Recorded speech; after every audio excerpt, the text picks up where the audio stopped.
Saya kembali tegaskan, yang dimaksud adalah orang-orang yang sudah ditegaskan oleh Allah dalam Al-Quran atau hadis Rasul yang sahih bahwa mereka adalah kufar. Itu yang tidak boleh kita ragu-ragu terhadap kekufuran mereka.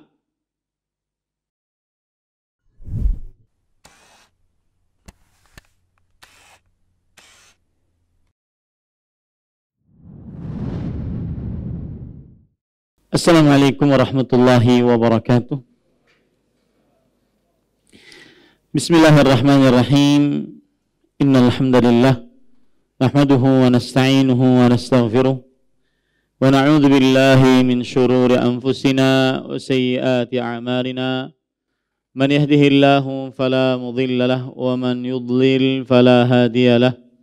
Wa ashhadu an la ilaha illallah wahdahu la syarika lahu wa ashhadu anna Muhammadan abduhu wa rasuluh. Ya ayyuhalladzina amanu taqullaha haqqa tuqatih wa la tamutunna illa wa antum muslimun.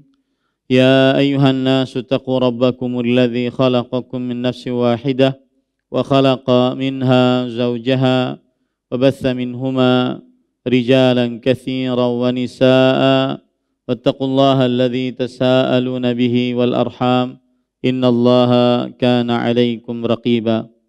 Ya ayyuhalladzina amanu taqullaha wa qulu qawlan sadida yuslih lakum a'malakum wa yaghfir lakum dhunubakum wa man yuti'illaha wa rasulahu faqad faza fawzan 'azima. Amma ba'd, fa inna asdaqal hadits kitabullah wa ahsanul hadi hadi Muhammadin sallallahu alaihi wa ala alihi wasallam. Syarrul umuri muhdatsatuha wa kullu muhdatsatin bid'ah wa kullu bid'atin dhalalah wa kullu dhalalatin finnar. Alhamdulillah, kita bersyukur pada Allah Subhanahu wa taala pada hari ini, hari Rabu malam Kamis 23 Jumadil Akhir 1443 Hijriah.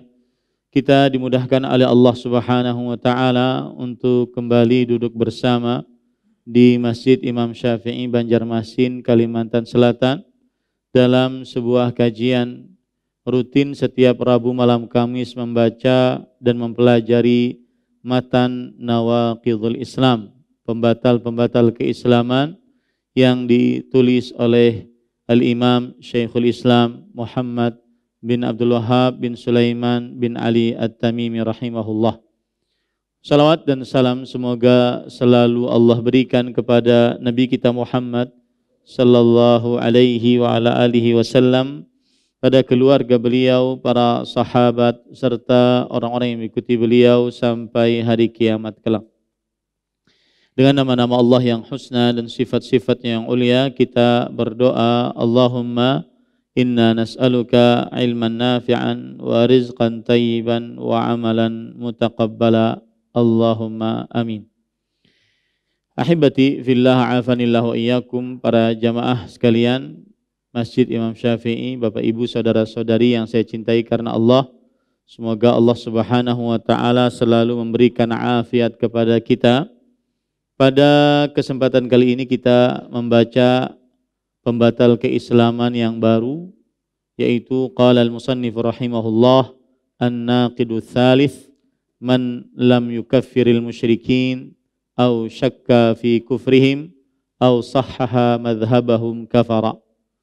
Siapa saja yang tidak mengkafirkan orang-orang musyrik atau ragu di dalam kekufuran mereka atau membenarkan agama mereka, maka sungguh ia telah kafir. Berarti di sini ada 3 poin. Yang pertama, yang tidak mengkafirkan orang musyrik. Yang kedua, ragu terhadap kekufuran orang musyrik. Yang ketiga, membenarkan pendapat atau keyakinan orang musyrik. Maka ini adalah kekufuran. Taib. Permasalahan pertama, yaitu apa yang dimaksud dengan pembatal keislaman ini, yang ketiga ini.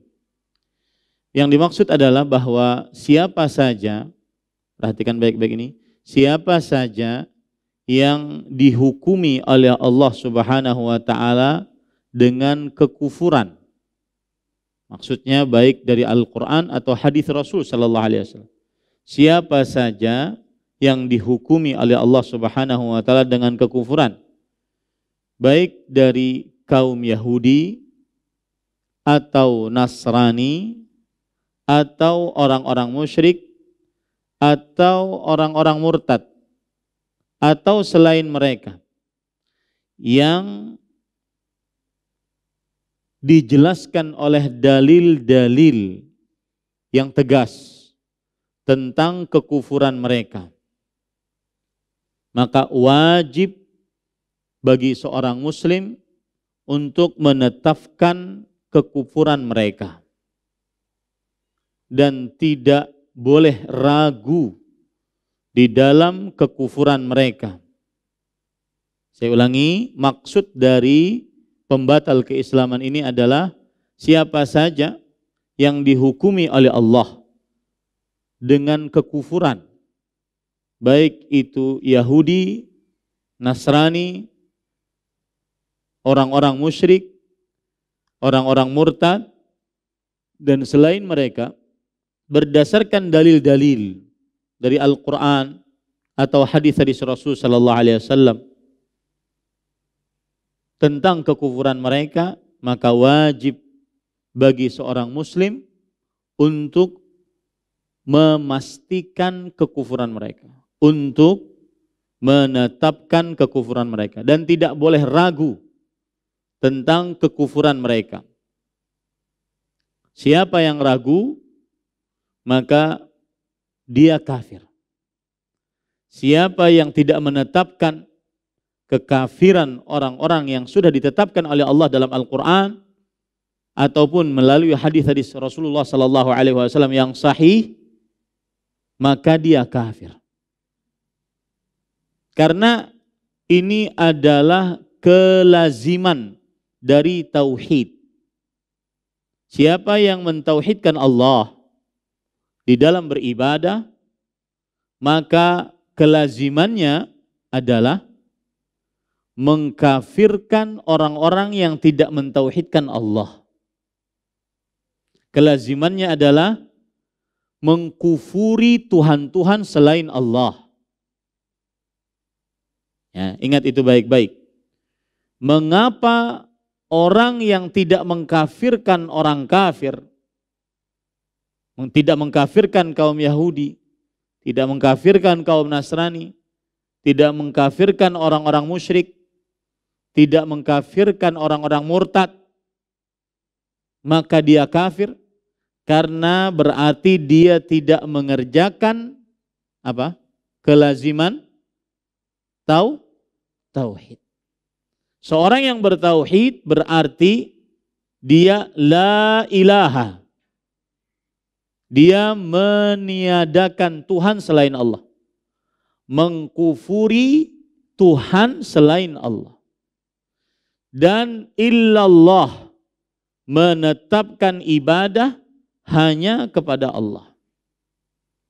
Maka tidak cukup seorang muslim beriman kepada Allah saja, sampai di situ saja, tetapi wajib baginya untuk mengkufuri Tuhan-Tuhan selain Allah, untuk mengingkari Tuhan-Tuhan selain Allah. Tidak cukup dia mengatakan amantu billah, enggak cukup. Dia wajib kafartu bittaghut. Tidak cukup dia illallah saja, tetapi harus la ilaha dan illallah. Allah Subhanahu wa taala berfirman akan hal ini, bahwa harus ada dua ini, beriman kepada Allah dan kufur terhadap Tuhan selain Allah. Harus ada dua ini, baru keimanannya sempurna. Dalam surah Al-Baqarah ayat 256 Allah berfirman, "Faman yakfur bit-taghut wa yu'min billah faqad istamsaka bil urwatil wuthqa la infisama laha wallahu samiun alim. Barang siapa yang kufur terhadap taghut, kufur terhadap Tuhan selain Allah dan beriman kepada Allah, maka sungguh ia telah benar-benar berpegang teguh dengan tali yang kokoh. Berarti harus dua, mengkafiri Tuhan selain Allah dan beriman hanya kepada Allah. Dan itulah la ilaha illallah. La ilaha meniadakan Tuhan selain Allah, illallah menetapkan hanya Allah Tuhan yang berhak diibadahi. Faman yakfur bitaghut la ilaha wa yu'min billah illallah. Ya, harus dua itu. Jadi kalau ditanya untuk pembatal yang ketiga apa dalilnya Ustadz? Maka dalilnya adalah kelaziman tauhid. Ingat itu baik-baik. Untuk pembatal keislaman yang ketiga, yaitu yang tidak mengkafirkan orang musyrik atau ragu-ragu terhadap kekafiran orang musyrik atau membenarkan ajaran orang musyrik, dia kafir. Dalilnya apa? Dalilnya adalah kelaziman tauhid. Orang yang bertauhid lazim baginya la ilaha, meniadakan Tuhan yang diibadahi selain Allah. Dan illallah, menetapkan Tuhan yang paling berhak untuk diibadahi hanya Allah. Ya, di garis bawah itu baik-baik. Dalil tentang pembatal keislaman yang ketiga adalah kelaziman tauhid. Maka jika dia beriman kepada Allah semata dan kufur dengan apa yang disembah selain Allah, maka berarti dia di atas tauhid, di atas millah atau ajaran Nabi Ibrahim alaihissalam, di atas ajaran al-hanifiyah, ajaran yang lurus. Ya, ini para ikhwan yang dirahmati oleh Allah Subhanahu wa taala. Tetapi ingat sekali lagi, yang kita tuju adalah orang-orang yang sudah ditetapkan dengan dalil tegas oleh Al-Quran atau oleh hadis-hadis Rasul Sallallahu Alaihi Wasallam bahwasanya mereka kafir. Adapun yang masih ragu-ragu, belum ada dalil tegas si fulan kafir atau tidak, kemudian kita ragu-ragu mengkafirkannya, maka ini tidak masuk ke dalamnya. Tetapi yang kita tegaskan adalah yang sudah ditegaskan oleh Allah dalam Al-Quran atau oleh Rasulullah Sallallahu Alaihi Wasallam dalam hadis-hadis yang sahih, bahwasanya mereka kufar, mereka adalah orang-orang kafir. Yang ragu-ragu menetapkan kekufuran mereka ini, maka dia apa? Kafir. Apa dalilnya? Kelaziman tauhid. Karena orang yang bertauhid wajib mengerjakan dua hal. La ilaha, meniadakan Tuhan selain Allah, dan illallah, menetapkan hanya Allah yang berhak diibadahi. Ini para ikhwan yang dirahmati oleh Allah Subhanahu wa taala. Lihat Al-Qadhi Iyad rahimahullah, seorang ulama Islam abad ke-5 Hijriah. Beliau di dalam kitab Asy-Syifa berkata, "Walihada nukaffiru man dana bighairi millatil muslimina minal milal aw waqafa fihim aw syakka aw sahhaha madhhabahum wa in adhara ma'a dhalikal islama wa'taqada ibtala kulli madhhabin siwahu fahuwa kafirun biidharihi ma adhara min khilafi dhalik." Yang artinya, oleh sebab inilah kami kaum muslimin mengkafirkan siapa saja yang beragama dengan selain agamanya kaum muslimin dari agama-agama lain.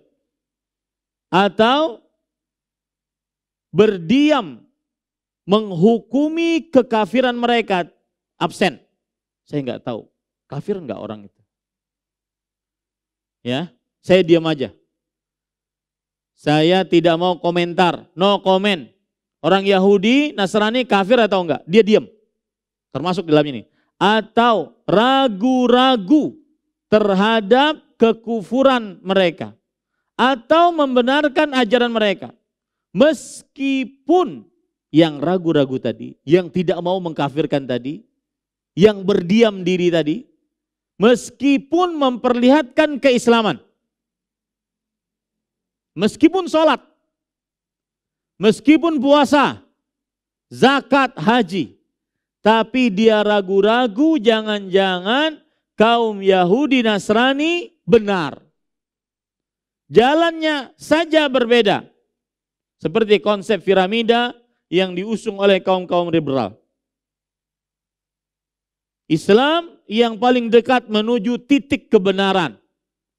Tetapi di sana ada agama-agama lain yang juga menuju titik yang sama meskipun jauh. Ya.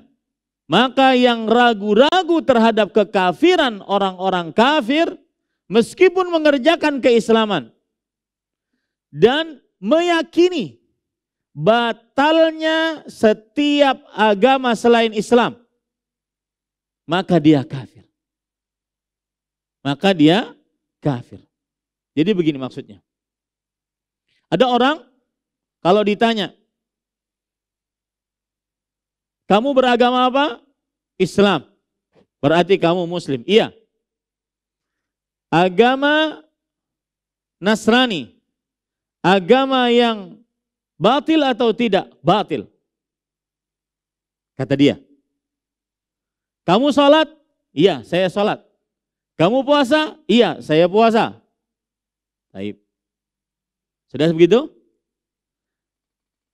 Apakah kamu mengkafirkan orang-orang Yahudi dan Nasrani? Wah, saya nggak berani. Urusannya di tangan Allah. Nah, itu bahasa mereka tuh. Ya. Yang tahu kebenaran hanya Allah. Bahasa yang dipermanis lagi adalah yang penting kita santun sama orang. Yang penting kita baik sama orang, berakhlak baik sama orang. Ini tidak bermanfaat akhlak baik terhadap makhluk Allah, tapi kurang ajar terhadap Rabbul Makhlukin. Ini enggak manfaat. Ya, tidak akan bermanfaat. Berakhlak baik kepada makhluk-makhluk Allah, tetapi tidak berakhlak baik kepada Tuhannya makhluk Allah Subhanahu wa taala. Tuhannya makhluk. Ini tidak akan manfaat akhlak baiknya. Itu maksudnya. Maka dia kafir dengan memperlihatkan apa yang ia perlihatkan dari perselisihan hal tersebut. Ini perkataan Imam Al-Qadhi Iyad rahimahullah, dan itu adalah permasalahan yang pertama. Yaitu permasalahan pertama adalah maksud dari pembatal keislaman ini. Saya kembali tegaskan, yang dimaksud adalah orang-orang yang sudah ditegaskan oleh Allah dalam Al-Quran atau hadis Rasul yang sahih bahwa mereka adalah kufar. Itu yang tidak boleh kita ragu-ragu terhadap kekufuran mereka. Apa dalil? Kaum Nasrani kafir. Allah Subhanahu wa taala berfirman dalam Al-Qur'an, "Laqad kafara alladziina qalu innallaha tsalitsu tsalatsa." Yang artinya sungguh telah kafir orang-orang yang mengucapkan sesungguhnya Allah Subhanahu wa taala salah satu dari tiga. Ini jelas. Ayat Al-Quran surat Al-Ma'idah ayat 73. Ya. Lihat lagi. Allah Subhanahu wa taala berfirman di dalam Al-Quran. Tadi surah Al-Ma'idah ayat 73. Kemudian Allah Subhanahu wa taala juga berfirman dalam surah Al-Maidah ayat 17. Laqad kafara alladzina qalu innallaha huwal masih ibnu Maryam. Sungguh telah kafirlah orang-orang yang berkata sesungguhnya Allah itu adalah Al-Masih putra Maryam. Surat Al-Maidah ayat 17. Ini para ikhwan yang dirahmati oleh Allah Subhanahu wa taala. Begitu juga dalam surah Al-Maidah ayat 72. Laqad kafara alladzina qalu innallaha huwal masih ibnu Maryam. Sungguh telah kafirlah orang-orang yang berkata sesungguhnya Allah Subhanahu wa taala adalah Al-Masih ibna Maryam. Ini para ikhwah yang dirahmati oleh Allah Subhanahu wa taala. Itu penegasan tegas dalam Al-Quran tentang kafirnya kaum Nasrani. Tentang kafirnya kaum Nasrani. Siapa yang ragu mengkafirkan kaum Nasrani, maka kafir. Penegasan tegas tentang kafirnya kaum Yahudi. Rasul sallallahu alaihi wasallam bersabda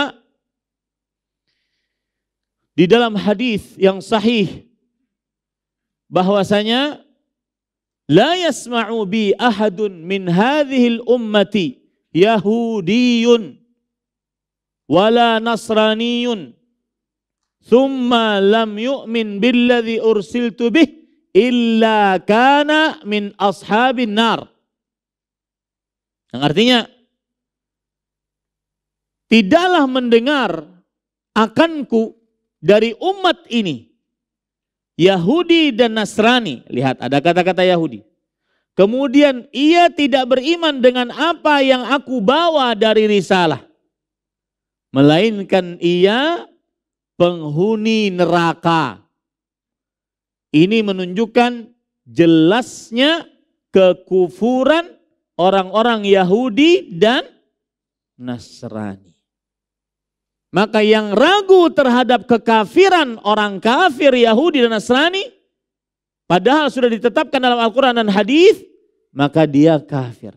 Itu maksud daripada pembatal keislaman yang ketiga ini. Baik. Permasalahan yang kedua, yaitu ketika penulis mengatakan au sahhaha madhhabahum, atau membenarkan ajaran mereka. Para ikhwah yang dirahmati oleh Allah Subhanahu wa taala, tadi sudah kita jelaskan bahwa siapa yang tidak mengkafirkan orang-orang musyrik dengan segala macam bentuk kekufuran mereka dan kesyirikan mereka yang sudah ditetapkan dalam Al-Quran, baik itu orang yang mensyirikkan Allah dengan bebatuan, orang yang mensyirikkan Allah dengan pepohonan, dengan berhala, dengan kuburan. Meskipun orang tersebut mengucapkan la ilaha illallah Muhammad Rasulullah. Ya. Maka siapa yang tidak mensyirikkan, mengkafirkan orang musyrik, yang mensyirikkan Allah Subhanahu wa taala di dalam beribadah kepada Allah, atau di dalam kekhususan Allah Subhanahu wa taala, yaitu kekuasaannya atau nama-nama Allah yang husna dan sifat-sifatnya yang mulia, maka dia kafir. Maka dia kafir. Atau membenarkan ajaran mereka. Nah ini para ikhwan yang dirahmati oleh Allah Subhanahu wa taala. Ini lebih parah daripada yang tadi. Kalau tadi aku kada tahu, daripada aku bermasalah di akhirat, aku berdiam aja gini. Tidak berani mengkafirkan orang yang dikafirkan oleh Allah dan Rasulnya. Ya. Ini yang pertama. Yang lebih parah, membenarkan ajaran orang yang dikafirkan oleh Allah dan Rasulnya. Nah ini lebih parah lagi. Para ikhwan yang dirahmati oleh Allah Subhanahu wa ta'ala. Maka orang ini yang membenarkan ajaran orang-orang musyrik, maka dia adalah kafir. Maka dia adalah kafir. Bahkan Lebih parah lagi, mereka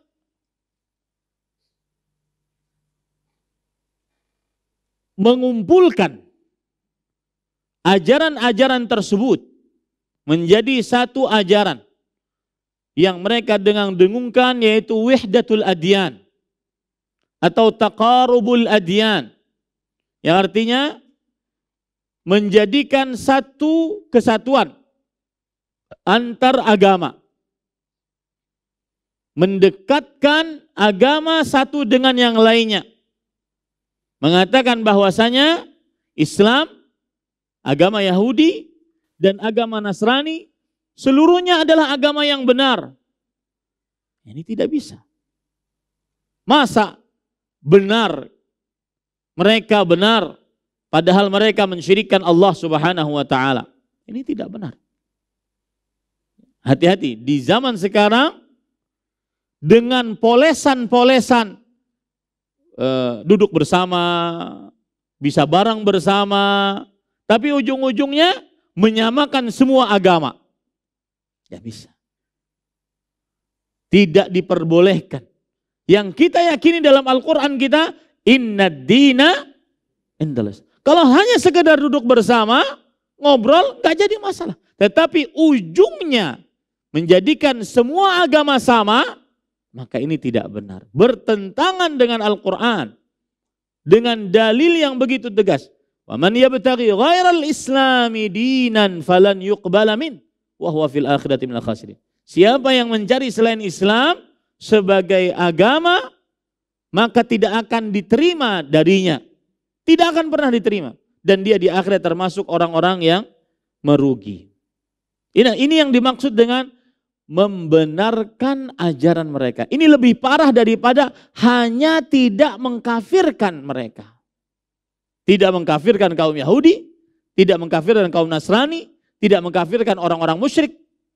Ada yang lebih parah, membenarkan ajaran Yahudi, ajaran Nasrani, dan ajaran orang-orang musyrik.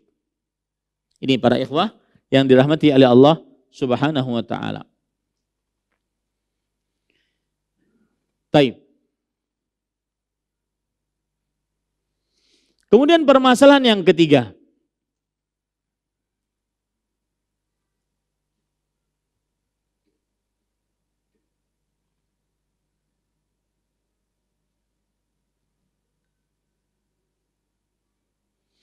Permasalahan ketiga adalah apakah boleh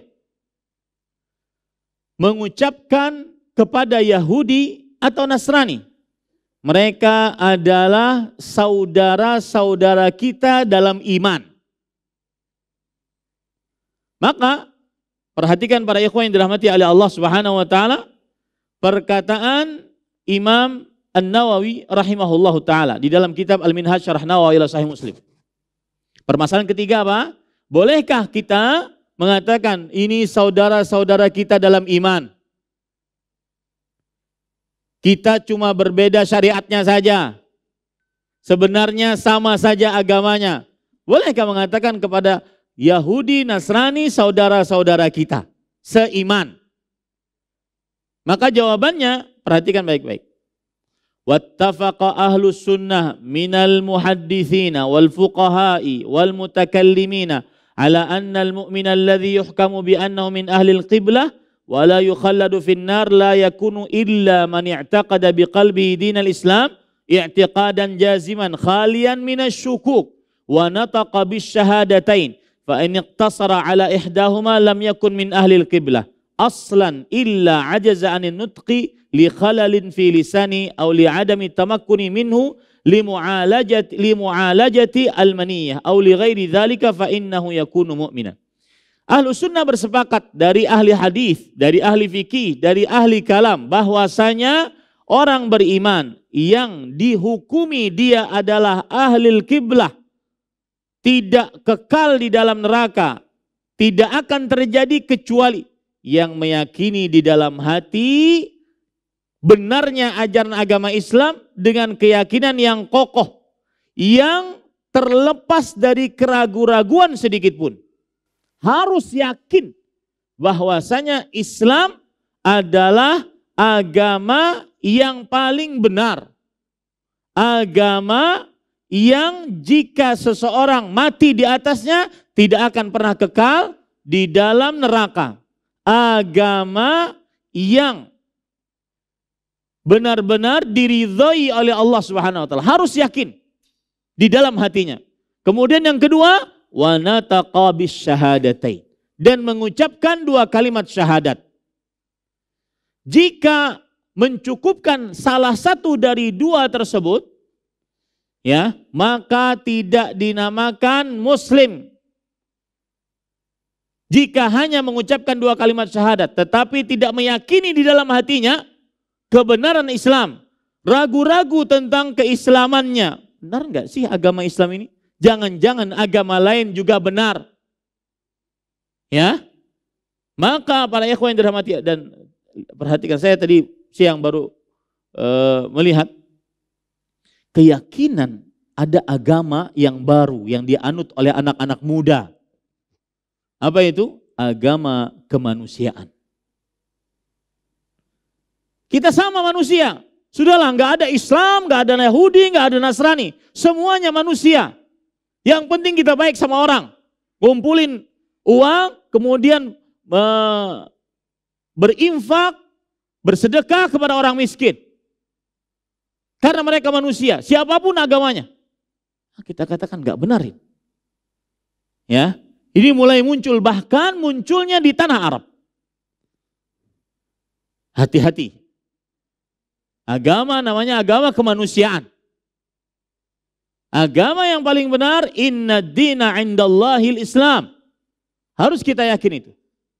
Siapa yang mencukupkan hanya dengan ucapan tanpa keyakinan hati tentang kebenaran Islam, maka tidak mencukupi dia menjadi seorang muslim. Kemudian para ikhwan yang dirahmati oleh Allah Subhanahu wa taala, maka oleh sebab itulah tidak diperbolehkan seseorang memanggil orang yang beragama lain dengan saudara, apalagi seiman. Karena Allah berfirman dalam surah Al-Hujurat ayat 15, innamal mu'minuna ikhwatun. Sesungguhnya orang-orang beriman, merekalah yang bersaudara. Hanya orang-orang beriman yang bersaudara. Kita lanjutkan. Permasalahan kita yang ketiga tadi adalah, bolehkah mengatakan orang-orang Nasrani atau Yahudi saudara dengan perkataan saudara, apalagi perkataan saudara seiman? Maka jawabannya adalah tidak boleh dan diharamkan. Sekarang saya bacakan beberapa fatwa dari para ulama rahimahumullah ta'ala. Fatwa yang pertama dari Al-Lajnah Daimah, yaitu panitia tetap untuk fatwa dan pembahasan ilmiah di Kerajaan Arab Saudi. Mereka memberikan fatwa, yahrumu ittikhadul masihiyyin ikhwanan. Diharamkan menjadikan orang-orang Nasrani atau memanggil orang-orang Nasrani sebagai saudara. Ya, diharamkan. Karena Allah Subhanahu wa taala berfirman, ya ayyuhalladzina amanu la tattakhidul yahuda wan nasara awliya'a ba'dhuhum awliya'u ba'd. Wa man yatawallahu minkum fa innahu minhum. Innallaha la yahdil qaumadz zalimin. Wahai orang yang beriman, janganlah kalian menjadikan kaum Yahudi dan Nasrani sebagai wali-wali, yaitu sebagai orang-orang yang kita loyal kepada mereka, kita cintai mereka, ya, kita sayangi mereka. Tidak boleh. Ba'dhum awliya'u ba'd, sebagian mereka penolong sebagian yang lain. Barang siapa yang berpaling kepada mereka dari kalian, maka sesungguhnya ia dari mereka. Sesungguhnya Allah tidak memberi petunjuk kepada orang-orang yang zalim. Di sini Allah menyatakan bahwa orang-orang yang zalim adalah orang-orang yang menjadikan orang-orang Yahudi Nasrani sebagai wali. Wali di sini maksudnya adalah sebagai orang yang kita loyal kepadanya, selalu dekat dengannya, ingin selalu bersama dengannya, mencintainya dari dalam lubuk hati yang paling dalam. Tidak diperbolehkan. Ayat ini bukan berarti memberikan kewajiban bagi kita untuk berbuat zalim kepada kaum Yahudi Nasrani. Karena kita tidak diperbolehkan untuk menjadikan mereka sebagai wali, orang-orang terdekat, orang-orang dicintai dari lubuk hati paling dalam, maka boleh kita berbuat zalim, memukuli mereka, membunuh mereka, mengambil harta mereka. Ini tidak boleh. Tidak ada kelaziman satu dengan yang lainnya. Paham enggak? Nanti jangan sampai pulang ke rumah pian dihegipan orang Nasrani kemudian pian pukuli orangnya. Dengan dalih kita tidak boleh menjadikan mereka sebagai wali. Tidak ada kelaziman seperti itu. Ini dalil yang dibawakan oleh panitia tetap untuk fatwa dan riset ilmiah. Kemudian Imam Ibnu Utsaimin rahimahullah, beliau berkata, la yahillu lil muslimi an yasifal kafira ayyan kana naw'u kufrih sawa'un kana nasraniyan aw yahudiyan aw majusiyan aw mulhidan la yajuzu lahu an yasifahu bil akhi abadan. Tidak halal, haram berarti, seorang muslim mensifati orang kafir apapun jenis dan macam kekufurannya, baik itu Yahudi atau Majusi atau Nasrani atau ateis, tidak diperbolehkan baginya untuk mensifatinya dengan saudara sama sekali, tidak boleh. Kemudian beliau mengatakan, fahdhar ya akhi mithla hadha ta'bir, jauhilah wahai saudaraku ungkapan-ungkapan seperti ini. Fa innahu la ukhuwata bainal muslimin wa bainal kuffari abadan. Sesungguhnya tidak ada persaudaraan antara orang-orang muslim dan orang-orang kafir selamanya. In al-ukhuwatu hiyal ukhuwah al-imaniyah. Persaudaraan yang hakiki hanya persaudaraan seiman. Kemudian beliau membacakan ayat innamal mu'minuna ikhwatun. Sesungguhnya hanya orang-orang beriman yang bersaudara. Sesungguhnya yang bersaudara hanya orang-orang beriman. Kemudian Syekh Saleh bin Fauzan bin Abdullah Al-Fauzan hafizahullah, beliau mengatakan, man qala innal yahuda wan nasara ikhwanuna fil iman kama yujadu fi ba'dil qanawatil fadhaiyah fa innahu yakfur bidzalik. Siapa yang mengatakan kaum Yahudi dan Nasrani adalah saudara-saudara kita seiman. Saudara-saudara kita apa? Seiman. Sebagaimana yang ada di media sosial ataupun di televisi, maka sesungguhnya dia kafir dengan ucapan itu. Fa in kana jahilan thumma buyyina lahul haq wa asarra ala dzalik fa innahu yakfur aidan. Kalau dia tidak tahu, dengan ucapannya itu dia tidak paham, lalu diberikan penjelasan tentang kebenaran dan dia tetap dengan ucapannya tersebut, dia juga kafir. La budda lahu min taubatin ila Allah azza wajalla. Wajib dia bertaubat kepada Allah Subhanahu wa taala. Termasuk di dalamnya ini agak detil. Termasuk di dalamnya ketika ada orang muslim mengatakan bahwasanya orang Nasrani lebih taat dibandingkan agama-agama kafir lainnya. Ini enggak boleh. Paham maksud saya? Ya. Ini tidak diperbolehkan para ikhwan yang dirahmati oleh Allah Subhanahu wa taala. Makanya siapa yang tidak beriman kepada Nabi Muhammad SAW dan tidak mengikuti Nabi Muhammad SAW, maka dia kafir. Bagaimanapun keadaannya. Ini akidah seorang muslim. Dia meyakininya bahwasanya siapa yang tidak mengikuti Nabi Muhammad SAW dan tidak beriman kepada Nabi Muhammad SAW, maka dia kafir.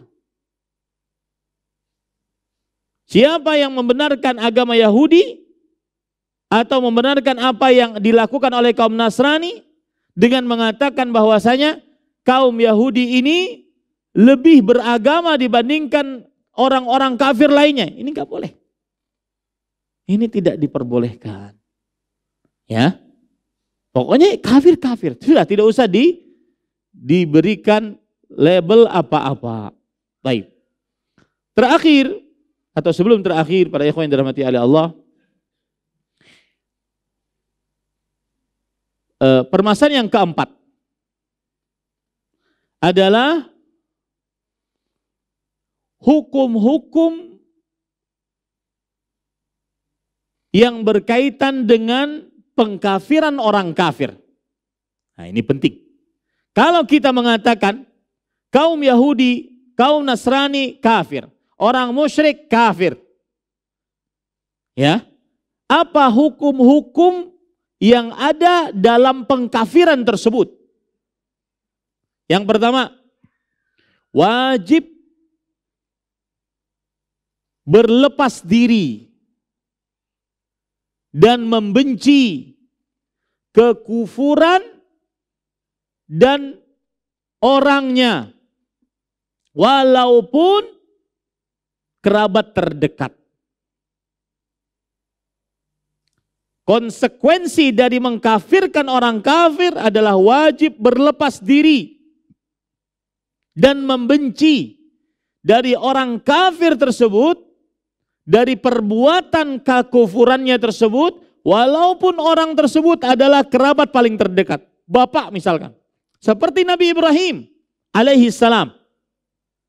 Beliau ketika Azar bapaknya dan kaumnya kafir, tidak mau beriman kepada Allah Subhanahu wa taala, maka Nabi Ibrahim alaihissalam berkata,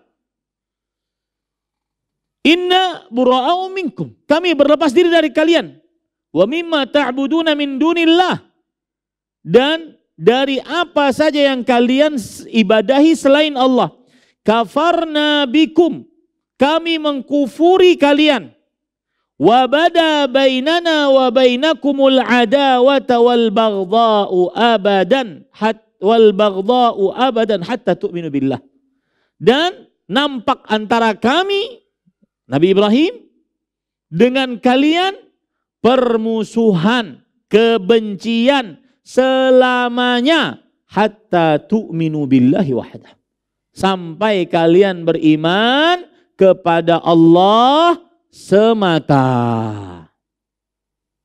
Ini konsekuensi pertama dari mengkafirkan orang kafir. Harus membenci kekufurannya dan pelakunya, meskipun orang paling terdekat. Itu surat Al-Mumtahinah ayat 1 sampai 4.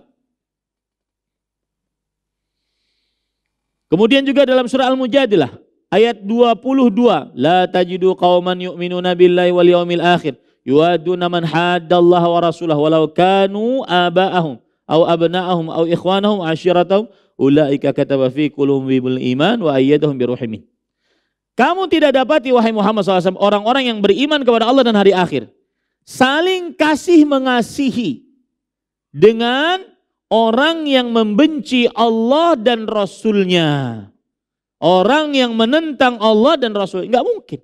Yang beriman kepada Allah, beribadah hanya kepada Allah semata, beriman kepada Rasulullah sebagai Nabi dan Rasul, kemudian kasih sayang, saling menyayang-nyayangi dengan orang yang menentang Allah dan Rasul. Ini enggak logis. Enggak masuk akal yang seperti itu. Paham ini para ikhwah? Dirahmati Allah. Ini konsekuensi yang pertama. Konsekuensi yang kedua adalah konsekuensi dari pengkafiran orang kafir. Maka jika orang kafir mati, baik Yahudi, Nasrani, musyrik, apapun jenis kekufurannya, maka seorang muslim tidak boleh mengurus jenazahnya. Tidak boleh dikuburkan di pekuburan kaum muslimin. Tidak boleh memandikannya, mengkafaninya, mengangkat jenazahnya. Tidak boleh melayatnya. Tidak boleh menghadiri pemakamannya. Allah berfirman dalam surah At-Taubah ayat 84. Wala tusalli ala ahadin minhum mata abadan. Wala taqum ala qabrih innahum kafaru billahi wa rasulih wa matu wa hum fasiqun. Jangan engkau sholat atas seorang dari mereka yang mati di atas kekufuran selamanya. Jangan engkau berdiri di atas kuburannya. Sesungguhnya mereka kafir terhadap Allah dan Rasulnya. Dan mereka mati dalam keadaan berbuat kefasikan. Jelas ayat Al-Qur'annya. Berarti konsekuensinya apa? Tidak boleh mengurus jenazahnya. Tidak boleh dikuburkan di kuburan kaum muslimin. Tidak dimandikan oleh seorang muslim. Tidak dikafani. Tidak dibawa jenazahnya oleh seorang muslim. Seorang muslim tidak melayatnya. Tidak menghadiri pemakamannya. Ini konsekuensi keimanan. Bukan berarti kita tidak kasihan. Konsekuensi keimanan. Lalu siapa yang mengurus? Banyak. Orang-orang yang seagama dengan dia. Ini para ikhwan yang dirahmati oleh Allah Subhanahu wa taala. Ada faedah hukum menghadiri atau menjenguk orang kafir yang sakit. Maka diperbolehkan dengan tujuan mendakwahinya. Hukum menjenguk orang kafir yang sakit diperbolehkan dengan tujuan mendakwahinya. Disebutkan dalam hadis riwayat Bukhari, kemudian di dalam kitab Sunan Abi Daud dari Anas bin Malik radhiyallahu anhu, anna Nabi sallallahu alaihi wasallam ada Yahudiyan maridan wa da'ahu ila al-Islam fa aslama al-Yahudi wa syahida an la ilaha illallah wa mata wa anna Muhammadan Rasulullah wa mata al-Islam. Bahwa Nabi Muhammad SAW pernah menjenguk seorang Yahudi yang sedang sakit. Lalu Nabi Muhammad SAW mendakwahinya masuk dalam agama Islam. Lalu Yahudi tersebut masuk Islam dan bersyahadat la ilaha illallah Muhammad Rasulullah sallallahu alaihi wasallam. Dan mati di atas Islam. Ini dalil yang membolehkan menjenguk orang kafir yang sakit untuk didakwahi. Dalil yang kedua, hadis riwayat Bukhari dan Muslim dari Sa'id bin Musayyib dari bapaknya Al-Musayyib radhiyallahu anhu. Anna Nabi sallallahu alaihi wasallam ada ammahu Aba Talib fi maradhi mautih. Bahwa Nabi Muhammad sallallahu alaihi wasallam menjenguk paman beliau Abu Talib saat Abu Talib dalam keadaan sakit keras. Wa qala ya am qul la ilaha illallah.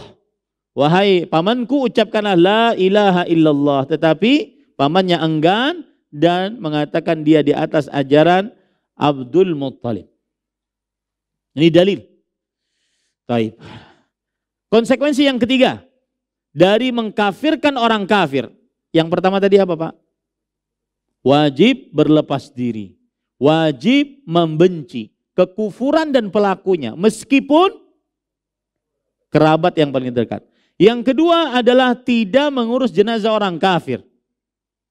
Tidak memandikannya, mengkafaninya, mengurusnya, mengkuburkannya di kuburan kaum muslim tidak boleh, tidak halal. Permasalahan yang ketiga adalah pengkafiran orang kafir mengkonsekuensikan bahwa orang muslim tidak mewarisi harta orang kafir dan orang kafir tidak mewarisi harta orang muslim.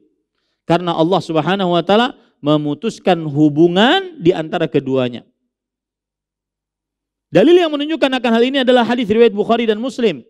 Dari hadis Usamah bin Zaid radhiyallahu anhu, Nabi Muhammad sallallahu alaihi wasallam bersabda, "La yarithil muslimul kafira walal kafiru al muslima." Orang muslim tidak mewarisi harta orang kafir tidak mewarisi harta orang muslim. Maka di dalam ilmu pembagian harta waris, salah satu penghalang dari mendapatkan harta waris adalah kekufuran. Salah satu penghalang, al-hajb, penghalang mendapatkan harta waris adalah kekufuran. Yang keempat, para ikhwan yang dirahmati oleh Allah Subhanahu wa taala, konsekuensi pengkafiran orang kafir tidak diperbolehkan atau diharamkan menikahkan lelaki kafir kepada seorang wanita muslimah. Menikahkan lelaki kafir kepada seorang wanita muslimah. Dan ini hati-hati, saya sering mengingatkan kepada saudari-saudari muslimah. Ya. Dan ini dianggap biasa. Kalau tidak diingatkan bahwa seorang wanita muslimah haram menikah dengan lelaki kafir, apapun jenis kekufurannya. Haram. Dan jika terjadi wajib dipisah. Dan semestinya tidak boleh terjadi. Jika tidak dipisah, selama itu dia melakukan keharaman, selama itu dia melakukan perzinahan.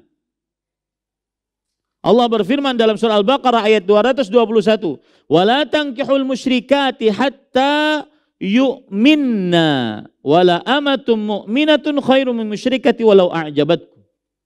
Dan janganlah kalian menikahi wanita atau janganlah kalian menikahi wanita-wanita musyrik sampai mereka beriman. Sungguh perempuan yang beriman lebih baik daripada wanita musyrik. Meskipun wanita musyrik mempesona kalian. Ayat ini memberikan pelajaran bahwa laki-laki beriman tidak boleh menikahi wanita musyrikah. Tidak boleh menikahi wanita yang mensyirikkan Allah Subhanahu wa taala. Nanti ada pengecualian, kecuali wanita ahlul kitab. Nanti kita bahas. Dan dalil yang lain surah Al-Mumtahinah ayat 10. Fa in alimtumuhunna mu'minatin fala tarji'uhunna ilal kuffar la hunna hillul lahum wa lahum yahilluna lahun. Jika kalian mengetahui perempuan-perempuan ini beriman, maka jangan kalian kembalikan kepada orang-orang kafir. Mereka perempuan-perempuan beriman tidak halal untuk orang-orang kafir. Dan perempuan-perempuan dan laki-laki kafir tidak halal untuk perempuan-perempuan orang beriman. Ini jelas para ikhwan yang dirahmati oleh Allah. Adapun jika seorang lelaki muslim ingin menikahi ahlul kitab, Yahudi dan Nasrani, boleh dengan syarat harus perawan, penjaga kesucian kemaluannya. Ya, harus perawan, penjaga kesucian kemaluannya. Dalilnya surah Al-Maidah ayat 5. Ini para ikhwan yang dirahmati oleh Allah Subhanahu wa taala. Baik. Konsekuensi selanjutnya yang kelima, pengkafiran orang-orang kafir adalah wajib bagi setiap muslim untuk berhijrah, berpindah dari tinggal bersama orang-orang kafir. Ya, dari tinggal bersama orang-orang kafir. Terutama apabila dia mampu untuk berhijrah.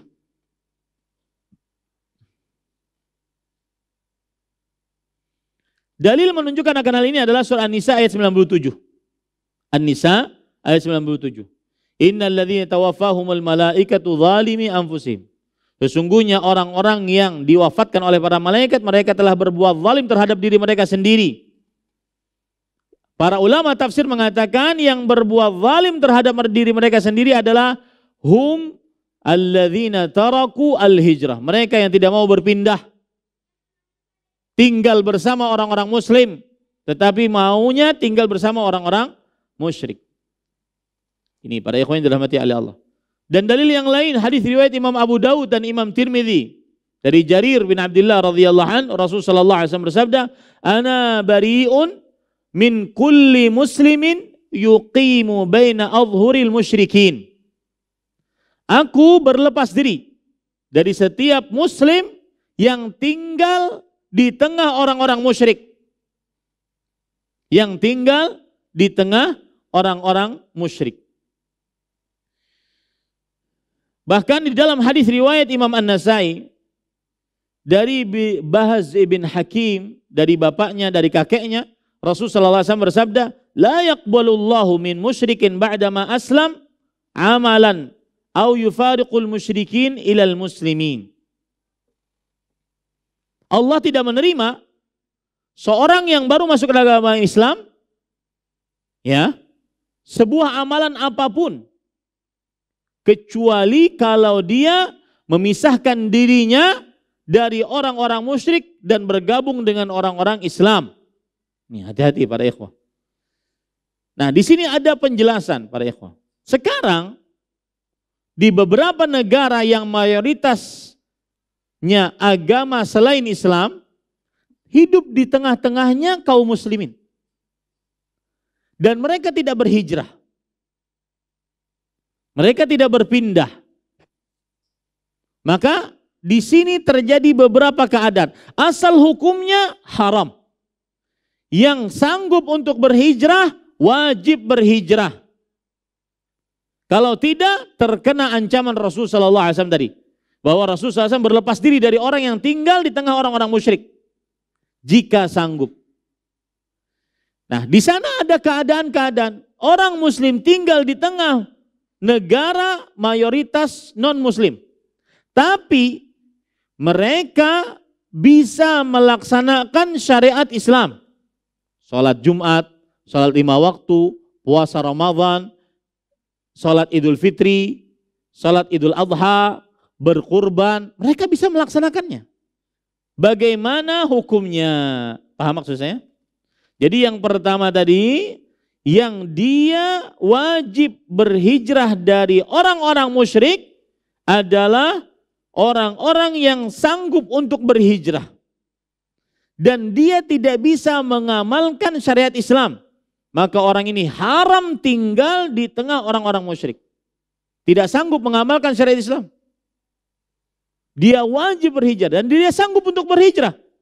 Maka pada saat itu dia berdosa besar kalau seandainya tidak berhijrah. Itu yang pertama. Yang kedua yang saya sebutkan tadi, orang tinggal di tengah orang-orang musyrik, tapi dia sanggup untuk melaksanakan syiar-syiar keislamannya.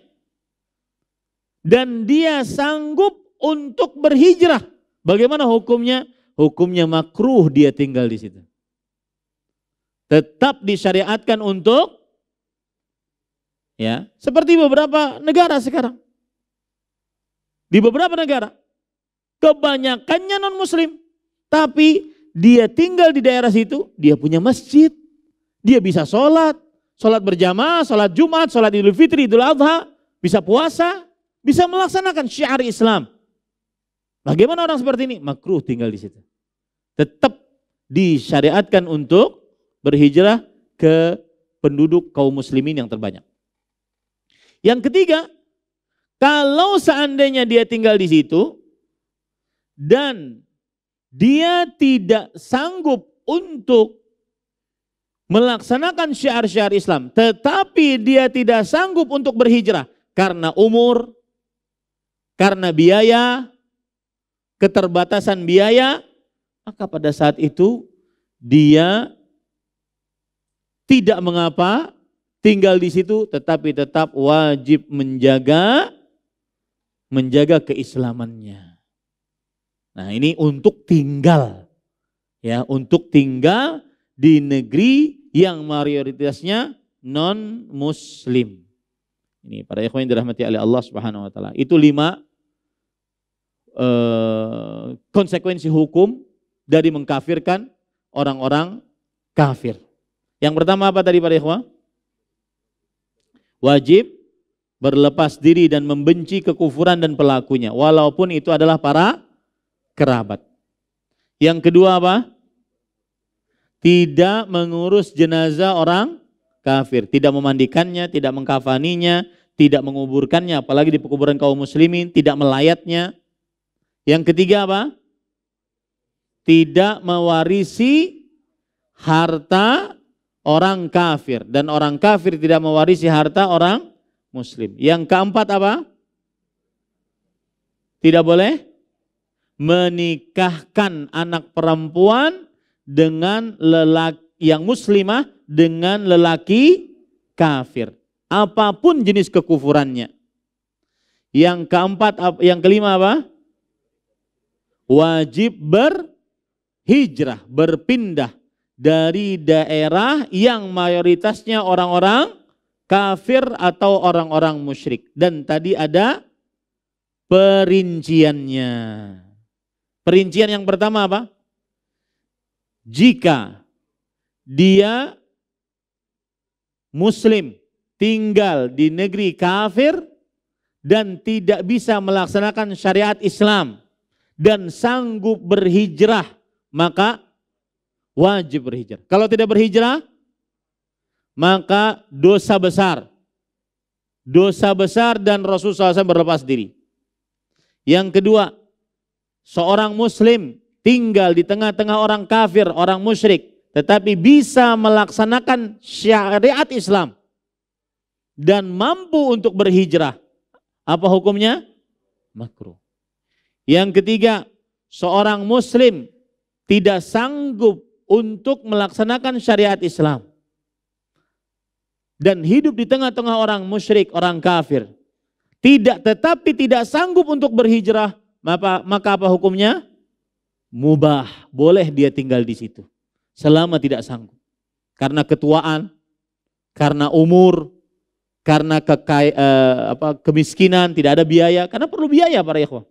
Karena begini, saya beberapa kali ke negeri Eropa, mereka mengeluhkan, Ustadz, ada kaum muslimin yang mereka sengaja ke negeri-negeri orang kafir.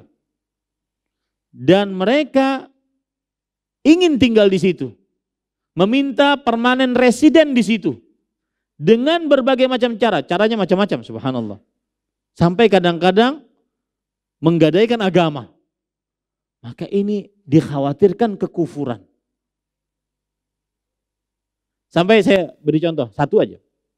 Saya tidak menyebut nama negaranya, nggak apa-apa ya. Ada seorang ibu ingin tinggal di negeri orang kafir. Dia membawa anak perempuan. Di negeri orang kafir itu yang dia ingin tinggal, anak perempuan jika dikhitan itu sama dengan melakukan tindakan kriminal. Maka dia bawa anak perempuan, dia adukan kepada orang yang di sana. Kami dari negeri Indonesia misalkan. Anak perempuan kami mau dimutilasi. Maka kami ekspansi ke sini, meminta pertolongan kepada kalian. Maka tolonglah kami.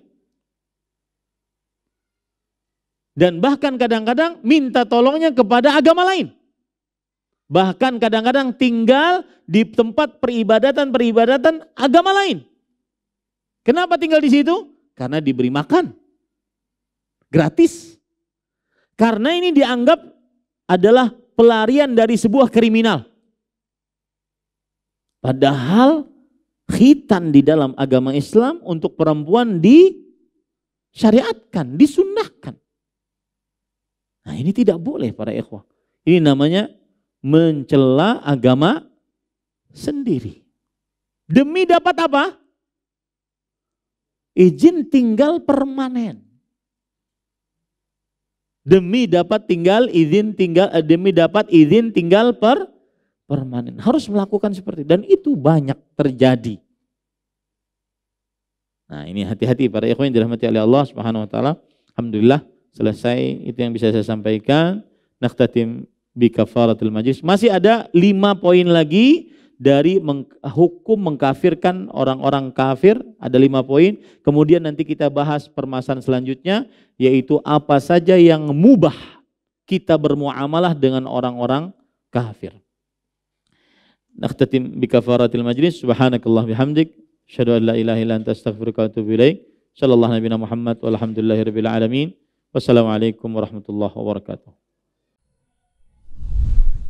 Terima kasih. Jazakumullah khairan wa barakallahu fikum. Video ini dibuat atas partisipasi dari donasi Anda. Semoga menjadi amal jariah bagi Anda semuanya.